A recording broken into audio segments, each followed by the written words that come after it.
You're listening to Interzone Pod with me, Gareth Jelley, the editor of Interzone, and my guest today, Izzy Wasserstein. Hello, Izzy. Thanks so much for coming on and talking today. Thank you so much for having me. I'm delighted to be here. To start things off, who is Izzy Wasserstein?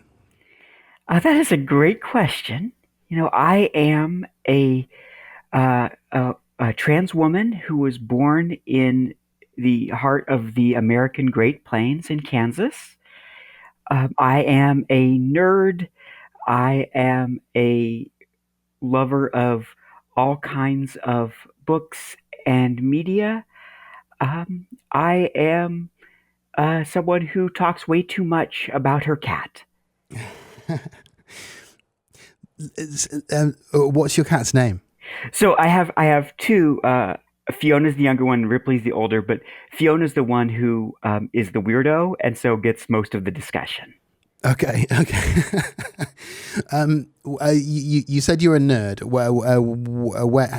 How does that show itself? Like in kind of what are you most nerdy about? That's a great question.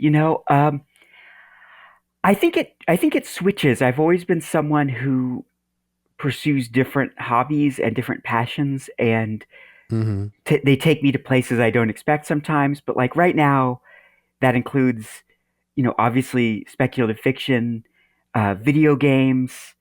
I've recently got back to assembling and trying to paint miniatures, which I'm not very good at either of those things, but I do enjoy it quite a lot. It's very soothing. And I'm a big horror movie fan. Any quick recommendations? Any horror films you've seen recently that you'd like to share with listeners? This one is about 3 years old, but there's a horror suspense film called Watcher, starring Micah Monroe. And it starts out and it seems like it's going to be a Rear Window knockoff, but then it goes to someplace really weird and fascinating and troubling. And I think it's great and that more people should see it. Okay. I was reading in one interview, you like Dungeons and Dragons, and you mentioned the Silver Chair, the C.S. Lewis book, and I wondered what do you remember reading as a child, and what was it about that Narnia book that sort of stuck with you? Well, I mean, I did like C.S. Lewis was one of my biggest influences as a child. I grew up in a evangelical Christian community, and right, so that was one of the things that was around all the time. I didn't learn until much later how uncomfortably Lewis sits in that community. That he had believed a lot of things that community would not have approved of. And then I just think that like of that series, Silverchair is the one that kind of haunts me.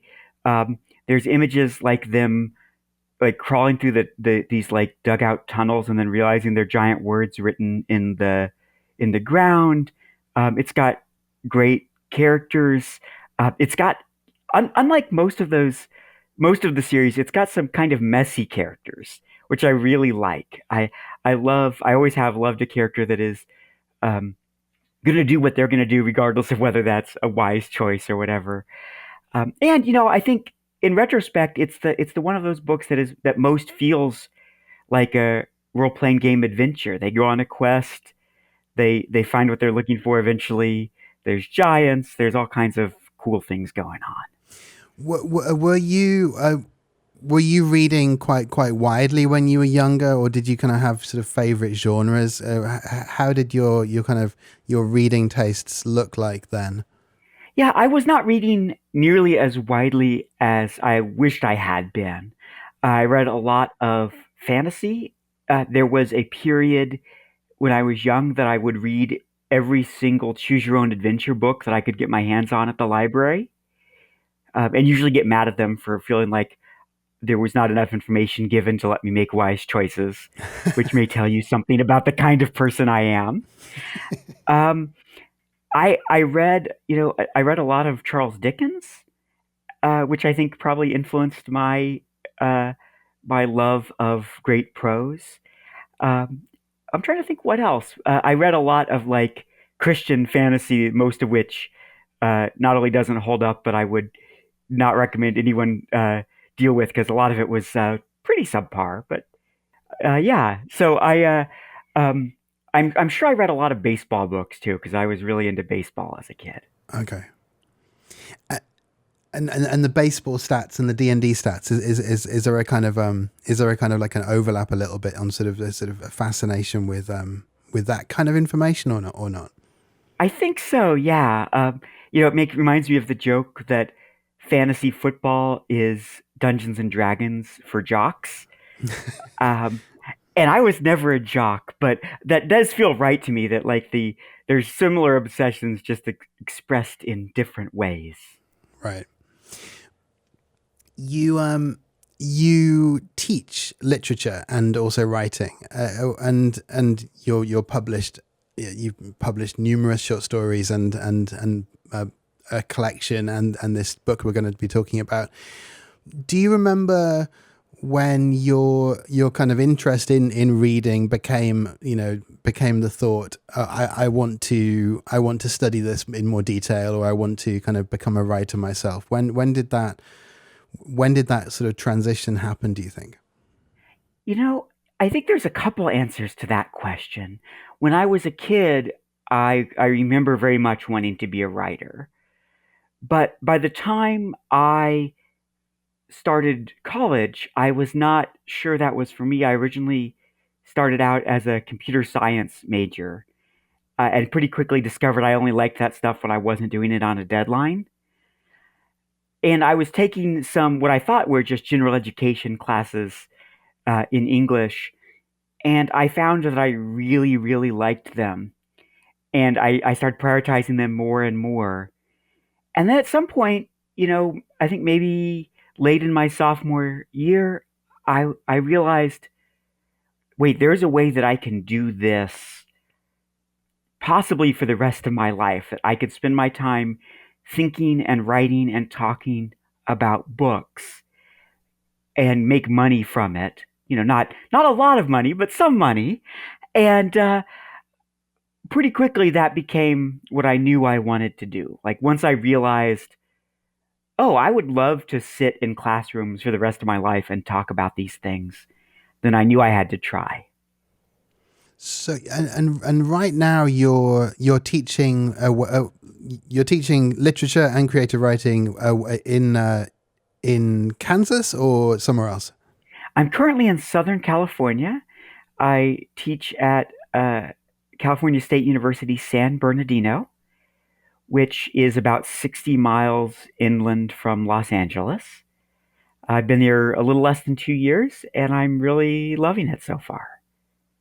Your writing, your first published writing was short stories. What was that sort of what was it like going from sort of thinking I want to write these short stories to that sometimes very long process of getting them actually into magazines? How did that go for you? It was a real struggle, to be honest. I like to tell my students this because one of the things I talk to them a lot about is that I firmly believe that persistence is more valuable than talent in a lot of things, but particularly in writing and publishing. And so I don't remember the exact number, but I'm pretty sure it was north of 80 consecutive rejections before I had my first sell of speculative fiction. And there were times in that process when I really wanted to give up. And I can imagine a horrifying alternate history where I did. And then I got my first acceptance was with Clark's World, and within a couple weeks after that, I had my second one. And so it really was amazing. It went from like, is this ever going to happen for me? Maybe I'm wasting my time to uh, finding some success and being able to have the pleasure of getting my words out there. And then I've been fortunate enough to just be able to relatively consistently keep writing and publishing since then. So I feel like I've been very fortunate and very rewarded for sticking with it. Yes, stick with it. Yeah, for people who are listening, who are sort of submitting stuff. Yeah, this is what I hear over and over again. people selling stories after, hundreds of rejections sometimes, or after very long periods of time as well. So it's not just the number, it's also the amount of time people wait sometimes, and you have to, sticking with it. Absolutely. Absolutely. And it's tough because there's only so much that's in our control, right? Like Hmm. we can write the best stories we know how to write, but if it doesn't find the right editor and an editor who needs that kind of story at that time, then we're not going to find that space. So I'm always reminding people, if you're getting holds, if you're getting send us mores, if you're getting it was close, then that really does mean what it says. No editor is going to waste their time encouraging you to send them more stuff if they don't really mean it. Yeah. Your latest book is These Fragile Graces, This Fugitive Heart. You've said that you wanted to write an SF noir that centered the experience of marginalized people and explored what a dystopian future might look like in a place that doesn't often get depicted in noir stories.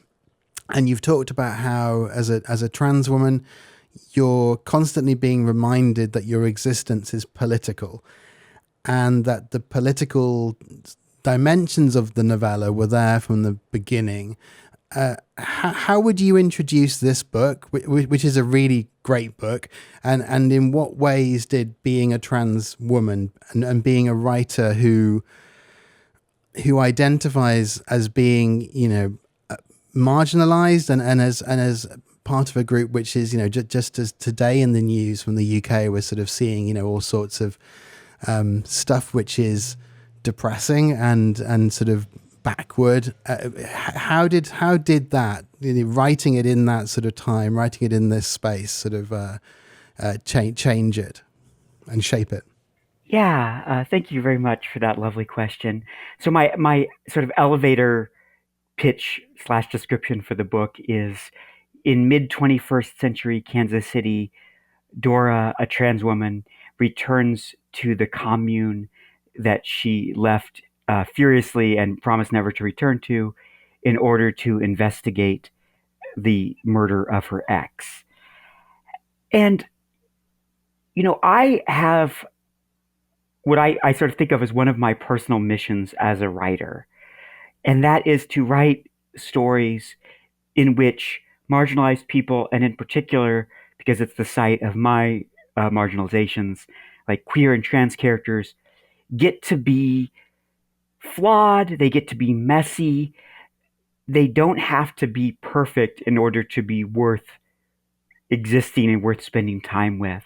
Right? I have said before, in reference to Breaking Bad, that I will not be satisfied until it's unremarkable to tell stories in which a trans woman gets to be as terrible as Walter White.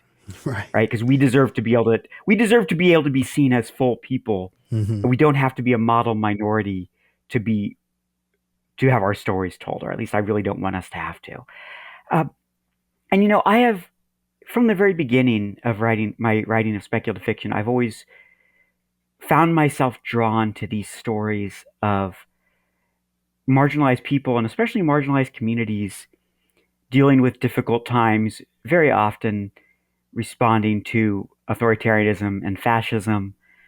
And I like to say very truthfully that I hope I live long enough to feel like that has run its course, and it's time to talk about other things. But so far, that stuff just keeps getting worse and worse. So I really hope that there will come a day when I can write like something very, very different. But right now, right, every day in the news, like you said, there's always more bad news, right? The news out of the U.S. this morning is that the current administration is suing the state of Maine to try to keep it from allowing transgender athletes to play. And there's the last time they did a survey, there was like double digit total number of trans athletes playing organized sports Mm-hmm. at the levels they're talking about. So we're talking about, even if we add an order of magnitude, that we're talking about, maybe 100, 200 people in a nation of 300 million. Mm-hmm. And so I try to stay off social media for the most part, to try to be careful about using it, because I know how bad it can be for my mental health. but it is everywhere, right? I watched at my last job in Kansas. I transitioned on the job, right? I started one semester and I was using different pronouns than the students had known me to use previously. And the and for several years that was unremarkable. I never got any pushback from anyone. I'm sure there was some confusion, but people were very polite about it. And then there was a real sea change, and I started getting some like real personal hatred directed at me from students. Not many of them, but a small handful, in a way that really showed me how much things were escalating, and how, even though, plenty of people I think didn't know and much about trans folks and probably had some negative opinions, it wasn't really on their radar as something to be mad about. Hmm. And then people started telling them to be mad about it. I mean, we saw this. The UK sort of, I'm sad to say, led the way in the US, like tipped the US off on how to do this effectively. But now we are, I think, running laps around the UK and just how aggressively awful we're being about it. Yeah. It's the fact that we're kind of comparing how bad our respective countries are is a is a thing. Goodness me. Yeah, it's that's yeah. I can't let myself right now get into get angry about it, because I have some great questions I want to ask you. But yeah, that's a great answer to that question. Let me just find where I was. You've said what you loved writing about Dora was her tenacity and her intelligence, and you kind of, you talked about wanting characters who kind of have who have flaws, who characters who are kind of fully formed. When you set out writing these Fragile Graces, this Fugitive Heart, could you see Dora very clearly as a character, or did the character emerge? Did the character kind of crystallize as you were writing the book, as you were, imagining the scenarios, imagining the story, or was Dora right there at the very beginning? I am pleased to say, because I don't often get to say this, that Dora was pretty clear to me from very early on. The first thing I had to figure out to really write the book was her voice. Um, and her voice fit really well for me with questions I was thinking about who's she going to be, what's she going to be like. I don't think I was thinking of it in exactly these terms at the time, but in retrospect, she fits a pattern of characters that I love to write and I love to read about, um, which are characters who are in their in the things that they are specialized in, are hyper competent, but are also just a complete disaster in some other ways, right? So she is so good at the stuff she's good at, but cannot help but behave in ways that are destructive, especially destructive to her friendships, to her relationships. Mm-hmm. Uh, there were things I didn't know, like the big one that I didn't know when I started planning the book and started writing it was precisely what had gone wrong between her and the commune.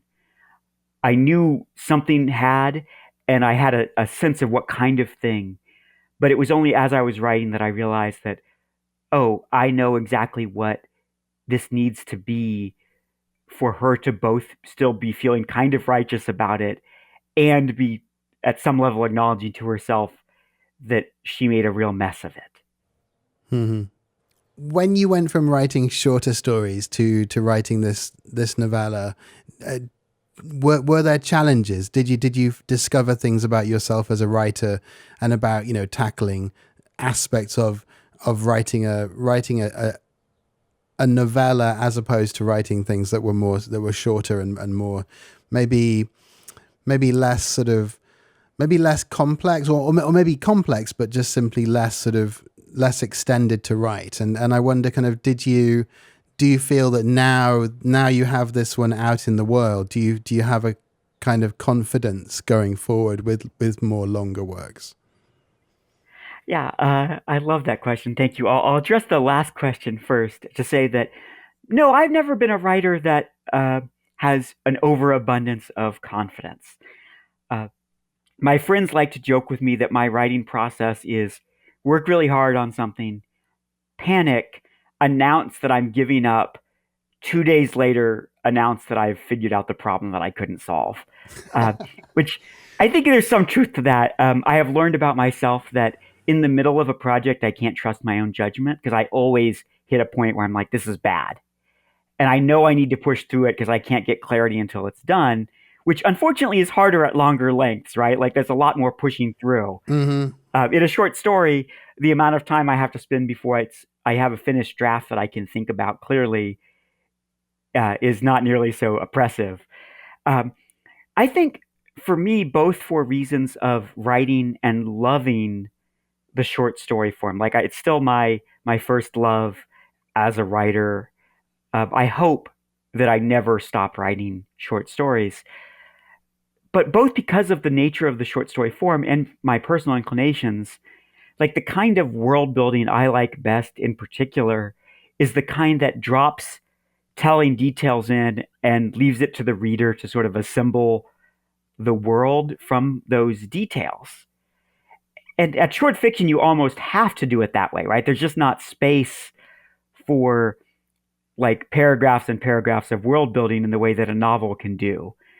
Um, but at longer lengths, that can become a real source of frustration for readers, right? Even readers who like putting pieces together.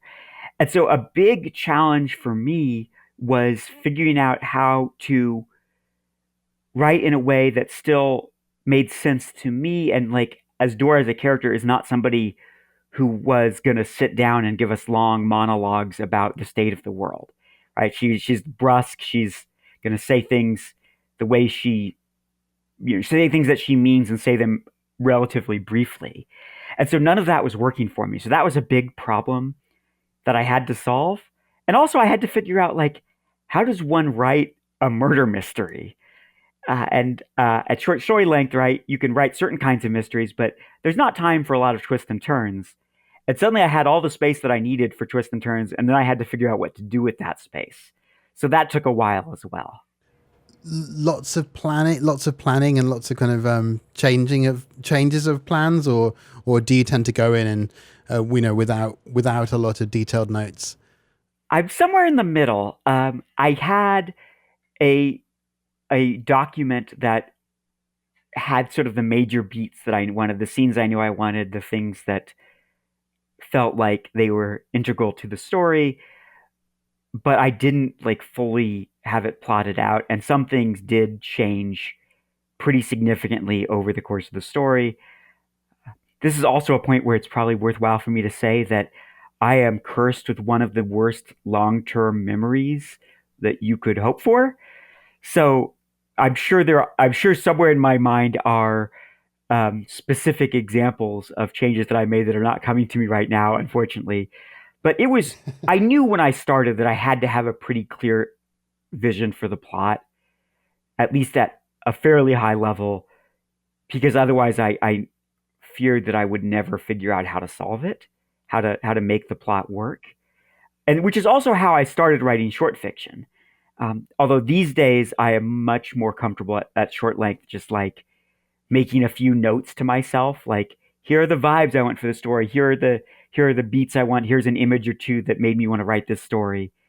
But when I work at longer length, I have to have some kind of plan because otherwise I get stuck and can't. And then I'm feeling my way forward in a way that's not productive, I guess. Mm-hmm. You teach creative writing, and I wonder how does being a writer inform your teaching, and vice versa? How does your teaching inform your writing? Do you get insights from students, and do you find yourself solving problems that you can in ways that you can pass on back to your students? Yeah, I think they do inform each other quite a lot. One of my favorite things about teaching is it is extremely common when we're discussing a work of fiction or some other reading that students will bring in insights that did not occur to me. They will shape the story in new ways for me, right? So we were recently talking about one of my favorite stories, Sofia Samatar's Ogres of East Africa, a story that I've read many times that hugely influenced me and that I've spoken with students about on more than one occasion. And there was a section in the story that a student just had a really astute reading of in a way that I'd never thought of. And it was so exciting because I was like, oh, wow, what a gift to have someone share with me something that brings a new level of engagement to a piece I already love. And the way my own writing informs my teaching, I will admit that I don't love talking about my own work with my students. I do it because I know there's value in it. But there's something about it where I don't love students feeling, I always worry that students are going to feel like a captive audience, right? While I talk about my own stuff. So the way my work informs my teaching, I think is mostly about how I talk about struggle and process, right? Like talking about things like those 80 consecutive rejections, talking about things like making a habit of treating your peers as writers as people whose work you're going to celebrate and not as competitors, because I think that's a recipe for absolute disaster, right? If you start down a path of being jealous of other writers, you will always have things to be jealous of. There will always be other people who have the career arc that you wish you had. And in particular, it's easy to lose sight of the fact that, like, anybody who's been doing this for a while can also look back and say, oh, the person I was a few years ago would have been delighted by these things that happened to me and these things I learned over the interim, right? But it's so easy to lose track of that. I once had a teacher describe it as the ladder of sorrow, where this was Daryl Gregory, and he said, you're always climbing up the ladder and you're looking up above you at the people who are further along than you, and you forget that there's right once you've published your first thing, there are people who are looking at you and being like, that is so cool. I would give anything to get my first sale. And so I think a lot of I do talk about craft and stuff, but a lot of what I talk with my own work about my own work with students is just the like, hey, I've been through it, right? This is challenging, but it's something you can do. And I think that's really important, especially because we almost never hear about other writers' failures and disappointments. We hear about their successes. That's the nature of social media. Nobody gets on Blue Sky and is like, well, another rejection, or almost no one, right? But people rightly crow when they have a success. And so sometimes it feels like we're the only one in the world not having that success, which is not true. And so, I think that's where my experience is hopefully most valuable to students, is thinking about, like, how can I help you avoid some of the pain and suffering that can come along with what is a really lonely thing, right? To be writing is a lonely activity. We need our communities, we need our support systems. And hopefully they come out of my classes thinking about that and having built some emotional resilience so that the first rejection doesn't make them give up forever. Right. Are there other kind of aspects of craft or aspects of maybe technical aspects, or maybe sort of aspects to do with what kind of what you've touched on, the sort of the determination, but are there things that you wish you'd known earlier, that you can kind of pass on to people, things that maybe seem really obvious to you now, but you just they wouldn't have been before? Yeah, I think when I was first starting out, and this is certainly true while I was a student, right, first making attempts at fiction, and it would then be many years before I would really turn my attention to writing short fiction. But I think a big one that I'm always trying to help my students see quickly, because to me it's fundamental, is that ideally you want the external challenges that your protagonists are facing and their internal conflicts to be in conversation with each other. Doesn't mean they have to be an exact fit. It doesn't have to be puzzle pieces. But I find that the most emotionally moving and effective stories are ones where the external struggle is speaking directly to the internal conflicts and contradictions of the character. The other thing that I wish that I had known to do sooner is to embrace the power of artificial restraints on storytelling, and especially to like challenge yourself to do things in the form that limit your options, right? Whether that's an epistolary story, right, told entirely through messages, whether it's using a point of view you've never used before, whatever it is. There's a lot of research that says, and this maps with my experience now, right, that I wish I'd known then, is that it unlocks creativity to have some restraints, to have some things where you're like, oh, well, the form I've chosen means I have to solve a puzzle to do this. And in solving those puzzles, we often find how to make form and content connect and how to make them match. And to me, that's one of my favorite things as a reader is when a writer has chosen a form and by the end of the story or the book or whatever, I'm like, oh, I understand why this is perfect for this now. I understand that you thought you made it seem effortless to connect form and content. And you probably did that by working exceptionally hard to make it seem easy. I love that phrase, working exceptionally hard to make it look easy. Thank you. I saw you recommend A Country of Ghosts, a novella by Margaret Killjoy that, to quote from the blurb, explores the question of what an anarchist community can do to resist the assaults that are sure to come if any such social formation were to exist. I haven't read that novella, but it sounds brilliant. What can you tell listeners about the book and about your own thoughts about communes and community in general? Obviously, you know, linking back to these fragile graces, this fugitive heart, where you think it links, and also does have those thoughts changed since you'd finished writing the book and you know, here in 2025? Yeah, you know, that book is lovely. Margaret Killjoy is, as a writer and a thinker, a huge influence on me. I really recommend people seek her work out. And what drew me to that book was exactly that problem that you know you just articulated there of what happens, right, if you, right, anarchists by definition, right, are looking at modes of living that exist outside of nation states, or that, you know, I mean, as a practical matter, exist within them, but try to minimize how much that hierarchical society like constrains the community.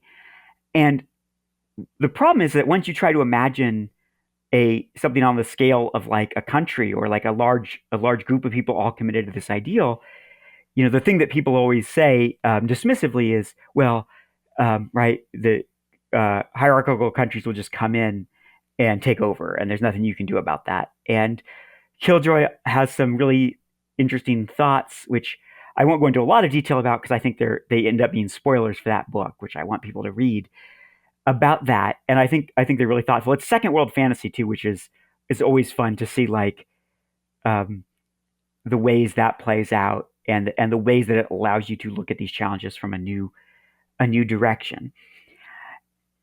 I think in terms of how my own thinking has shifted on these subjects, you know, I have found that a challenge for my writing is that my own experience with non-hierarchical communities is fairly limited. Right? I've only recently been able to connect with like mutual aid organizations that really take seriously the doing of that work. And so one of the things that has given me a real appreciation for that I hope shows in These Fragile Graces, but has only become more important to me in the last few years, is the work and the mutual support of one another that we need to avoid falling into habits of having people who are in charge and other people who take orders. And that doesn't mean we don't have leadership. It doesn't mean we don't have systems in place, right? I mean, I think a good um, mutual aid meeting, for example, is often one in which people have, agreed to the rules and agreed to the sort of mutual understanding of how we're doing things and move forward. But I have to say too, the other way that my thinking has evolved is just watching how bad things are getting and how rapidly, right? Like, I don't want to spend all my time by any means depressing us with politics, but like to use another example, right? The current U.S. administration is basically trying to gut all of the funding for gathering any kind of information about climate change, right? And Hmm. we're already not doing nearly enough about climate change, and now we're like, the institutional policy of the United States government is to cover our eyes and say we can't see anything. And so it seems to me both obviously true that when our governments are failing us, we need our communities more than ever, and that those communities are under threat, right? Like, to be perfectly honest, I am. It is a little concerning to me that I have, publicly identified as both a trans woman and an anarchist at a time when the government seems really eager to make difference into a crime. And both of those groups are groups that are very much being demonized. I am very fortunate to be a middle class white woman, right? Not a lot of people in similar situations are not so lucky. And so a thing that I have spent, I'm sorry, this has become a very long answer, and I apologize. No, no, it's a good answer. It's a very good answer. Well, thank you. A thing that I have spent a really long time thinking about is, how do I write fiction that is clear eyed about the state of the world and the magnitude of the problems we face, and also that finds causes for hope and joy within that? Because I'm not interested in being naive, and I hope I'm not. But I also don't think there's much that I have to say in the lines of, well, everything is doomed. I think there is a possibility that everything is doomed, right? I think there's a possibility that we do so much damage to the planet that it is a catastrophe on a previously unknown scale for the human species, as it already is for the other species on Earth. But I also don't believe that that is set in stone. And so I'm always trying to figure out, how can I find some genuine joy or hope or sense of community, even if the things I'm writing about are just completely awful. And I don't know that I always succeed, but that is always on my mind as a writer. Hmm. That's a really nice link, actually, to something I wrote here, which is in 2020 you wrote, the news provides facts, but science fiction can give insight. It doesn't tell us what tomorrow holds, but it helps us to see how we might survive and even thrive in these dangerous times. And that was at the end of a great list of books, which included Hard to Be a God. It included Parable of the Talents, loads of others. Lately, then, here in 2025, which books or authors have been showing you how to survive, sort of giving you tools for kind of joy and hope and that kind of thing? And also, are there books that you find yourself going back to again and again for those reasons? Absolutely. So the author who I think in recent years has most consistently given that to me is R.B. Limberg in their Birdverse books, the most recent which came out last year, Yoke of Stars. It's a novella, and I think for, because of the vagaries of the market, it maybe didn't get as much attention as I think it deserved. But it's fundamentally a book about the power of dialogue and the power of truly listening to one another, which I think are skills that are in extremely short supply. I will also shout out. I don't even know which work I would pick for this, but a huge part of the reason that I write speculative fiction is in this must have been 2014 or 2015. I first encountered Sarah Pinsker's work, and I was like, "Oh wow, this is what you can do with the form, right?" Like I just hadn't, as an adult, I'd kind of gotten away from reading speculative fiction, just because of like life obligations, and I always find in Pinsker's work a real empathy and a real like love for humans, even as she's never shy about showing us the way that humans can be complete complete disasters in many ways. Um, I'm trying to think. This is one of those questions where it's like, oh, I have so many things, and then of course the moment that you ask, it goes out of my mind. I think another one for me. This is a YA book that I really loved. Nino Cipri's "Dead Girls Don't Dream," which is a really sweet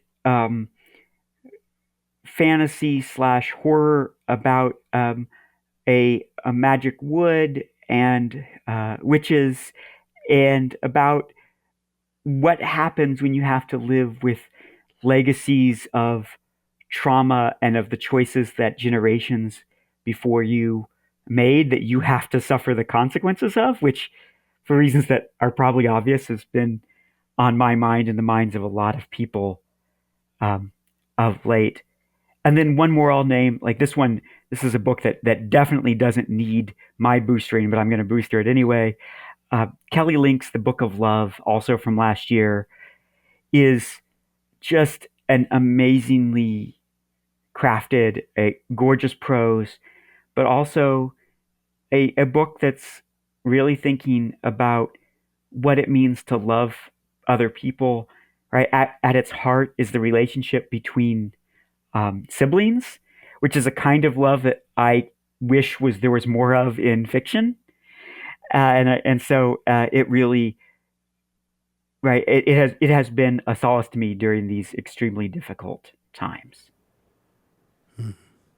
Those are lovely recommendations. I'll make sure I link to those in the notes. I skipped a couple of things earlier because I wanted to get onto that one, but you set these Fragile Graces, this Fugitive Heart, in Kansas City, and you talked about how it was important for you to have the book in a place that maybe isn't always seen, in these kinds of stories. And I wonder how does geography, how does place inform your imagination and the way you think of stories, and how has maybe it changed now that you're in California? Yeah, thank you for that question. So I grew up in Topeka, Kansas, which is about an hour from Kansas City.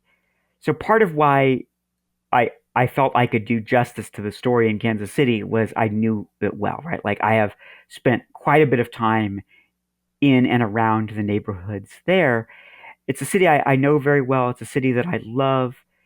It's also a strange city, right, in a bunch of ways. And one of them is that however we define a big city in the United States, it's probably like the smallest of them. It's like the 48th or 49th biggest city. And so it is a big city for people from small Kansas towns, which is most of Kansas. But also like the Inland Empire, this vast area um, that is, between like 30, 40 miles from LA and all the way to the California border with Arizona, is um, millions more people than has in Kansas City.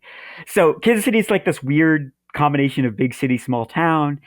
And I just thought, you know what? It's a place that I know what it feels like to walk around in my lifetime, and I would really like to think through what it's going to look like or what it might look like in the future. I spent a bunch of time researching what are the likely impacts of climate change to the Kansas City region specifically.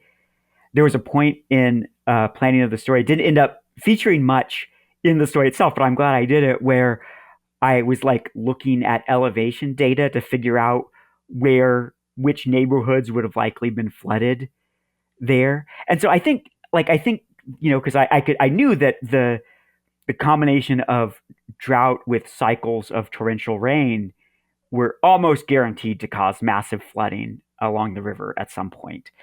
And so I think that is a lot of how I think about real places in my fiction is how do I how do I convey to readers who have not been there something of the vibe of that place?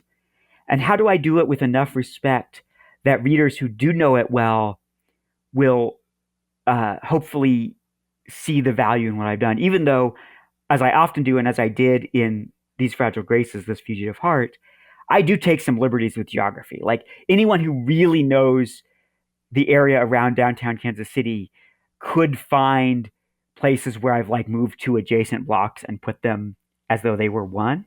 Okay. And my hope is that anyone who's paying that close attention will enjoy catching me out on that. But I also love doing Right. that with fantasy worlds, right? I mean, it's just like Mm-hmm. try to deeply envision that one of my first published stories was set on in a fantasy world on a city that was perched on a giant spider web. And I had so much fun taking an obviously ridiculous premise and thinking it through seriously about like, well, what would the economics of the city look like? Which parts of the spider web would the rich people live on? Right? How would they get their food without like land to cultivate? So yeah, I love place. I love thinking about place. I find that I start thinking about places more clearly after I've left them. I started writing. The first times I ever wrote about Kansas were after I went to grad school in New Mexico. And I was like, I'm not going to write about Kansas. I'm not going to want to be one of those authors. And then I found out, like, oh, nope, I certainly am. This also gives me chances to do like, I just have to say it because I feel like very few Americans even know this exists. Right? Like I wrote a story set in the Soane Museum in London, which is my pick for the most under-visited museum in the city. And it is so weird and so eclectic and both, right, has the full legacy of colonialism, but also has a bunch of ethically acquired things and is just this amazing space. And so every time I visit a space and I'm like, this is so weird and so cool, I want it to be in my fiction somewhere because it's just fun for me. Mm-hmm. I saw somewhere that I saw somewhere that you're working on a story set at the edge of a collapsing galactic empire, which sounds kind of second worldy. And I think you said it was science fantasy. I can't remember though. Hmm. Second worlds generally, and I don't know what you can say about this project, but yeah, you've kind of talked a little bit about the the pleasure in sort of almost mapping things out, or in sort of seeing how how systems would work. Is that something you're thinking a lot about with this new book? It absolutely is. Right? It's one of the things that has most fascinated me. A few years ago, I decided that I needed to be much more educated about post-colonial thought, right? As a white person who grew up in the smack dab in the middle of the United States, it was not something that I'd grown up thinking about and being exposed to. And so a lot of my work has been trying to think through those issues.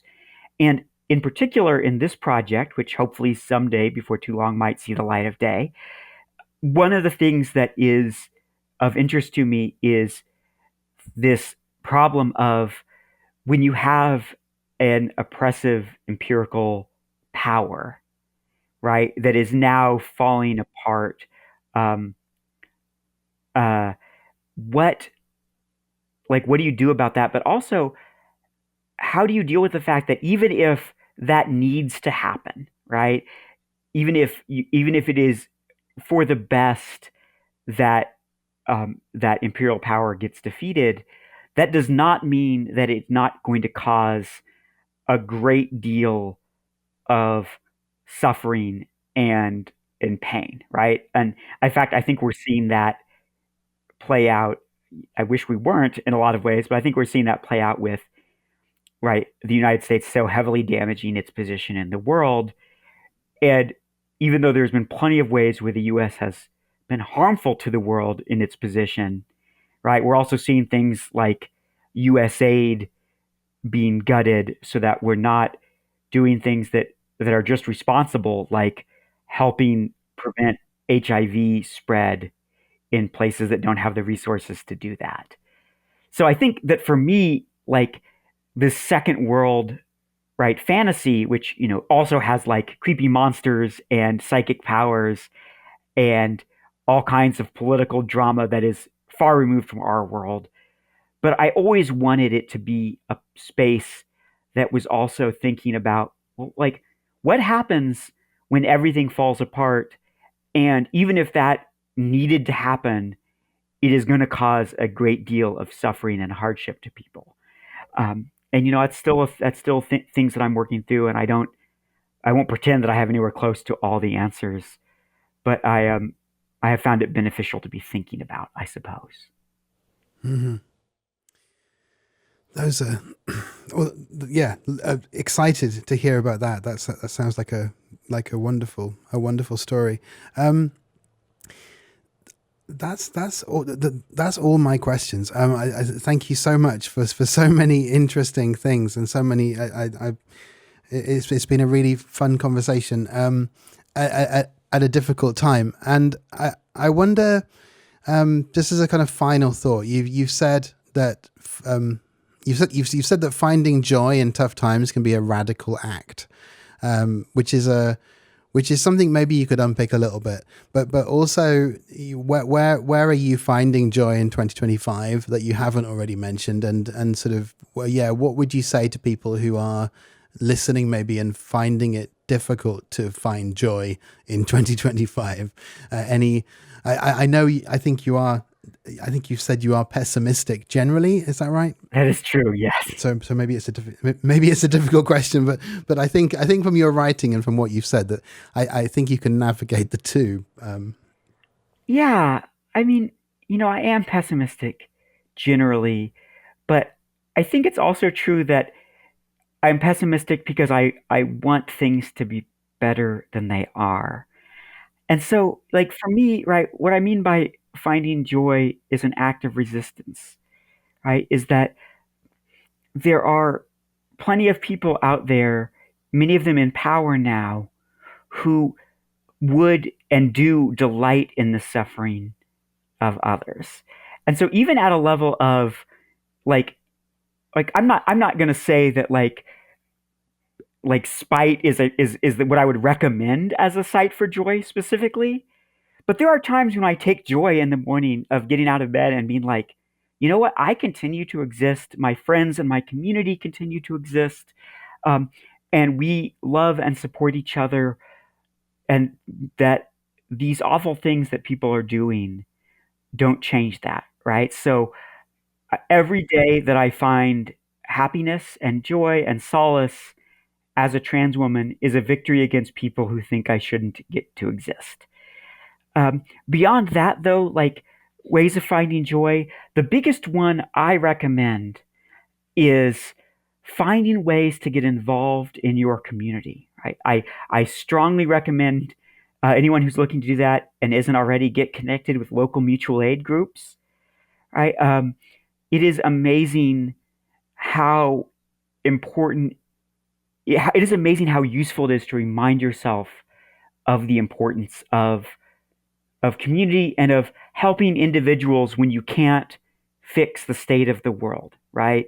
Um, like I can't claim to be a big part of this. I mostly like chip in where I can by like carrying boxes around. But like I work with a mutual aid group that just tries to provide direct support to unhoused people of which there are many, many in my area. And right, the sense that like together we can look out for each other, right? That the acknowledgement that when our institutions fail us, we still have each other. That to me is the single biggest, or one of the biggest source of joys. Um, the other is friendship, right? Like family, and I mean family in terms of like whoever you see as your family doesn't have to be biological, right? But like I get a lot of joy from my nibblings, right? That they live thousands of miles away from me now, but their parents are kind enough to regularly send me photos and videos to give me updates, right? And as much as I'm scared for the future, there's joy in seeing them be happy and in reminding myself that like a good reason Mm. not to give up is that the younger generations deserve better than us giving up. But also, watch silly movies or read comfort food books or play video games. Or, like for me, it's role playing games.